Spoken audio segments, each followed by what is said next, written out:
Today on the net, Egyptian revolutionaries calling for a boycott of the runoff presidential election. The economic crisis sees a rise in alternative local currencies.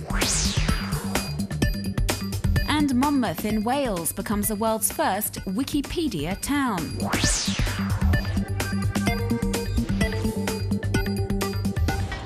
Thousands of Egyptian activists returned to Tahrir Square on Monday following the official first-round presidential election results. The revolutionaries who helped topple Hosni Mubarak now face what they see as an unacceptable choice, as it's been announced former Prime Minister Ahmed Shafiq and Mohamed Morsi of the Muslim Brotherhood will be facing each other in the runoff.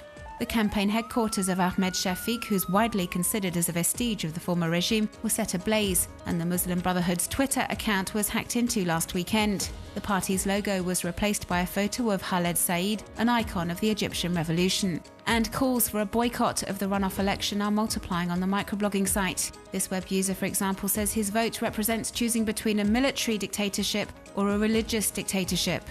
Others, like activist Tarek Shalabi, had already boycotted the first round of voting. He explains on his blog that he refuses to be part of an electoral process that, in his opinion, is completely controlled by the ruling military, which has been running the country since the ouster of Hosni Mubarak. The Tahrir Square protesters condemn the military for employing the same repressive measures as the former regime, which is why some intend to vote for the Islamist candidate, if only to stand in the way of Ahmed Shafiq, who served in the Egyptian army. This is what blogger Zenobia is planning to do, but she has laid down her conditions. She says she will only give her vote to Mohamed Morsi if the Muslim Brotherhood commits to, amongst other things, establishing a coalition government with representatives from all the country's political parties. The sol, the bug, bark shares or chime gowers. They may not mean anything to you yet, but these local and alternative currencies are on the rise, and particularly so in Europe and the US. With the dollar, euro and pound sterling subject to stock market fluctuations, these parallel monetary systems promote an ethical economy of solidarity and are limited to a certain town or region. In France, the standard term is monnaie locale complémentaire, meaning local complementary currency. It doesn't replace official money, and there are over 20 such currencies in use in France. From Pézenas to Villeneuve-sur-Lot and Romans, all sorts of experiments are underway, each focusing on different aims: resolving the financial crisis, protecting the environment, supporting local businesses, creating social links. Local currencies are also growing in popularity in the UK, Italy and Germany, with the same objectives and similar results. Other systems are also flourishing, often web or smartphone-based, with an array of websites and applications on offer. Bartering systems or time banking, which facilitate exchange of services, are enjoying great success in Greece and Spain.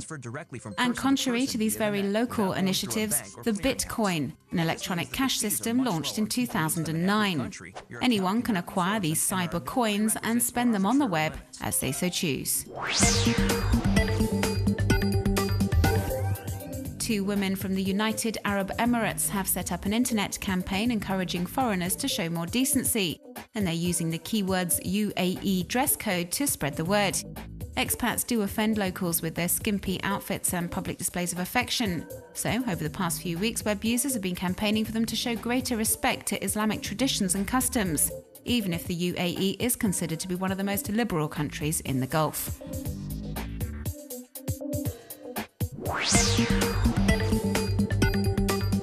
As of 2 weeks ago, visitors to the town of Monmouth in Wales have been able to use their smartphones to scan hundreds of barcodes at points of interest, which instantly bring up a Wikipedia page about the landmark on their phone. The project was 6 months in the making and may well be developed in other towns and cities across the globe.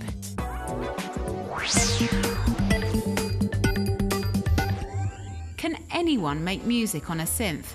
This video was produced to promote the Swedish electronic music festival Volt and has explored that very question by giving synthesizers to monkeys, lemurs, sloths and meerkats. Their results were pretty mediocre, that is until a human got involved to remix their offerings.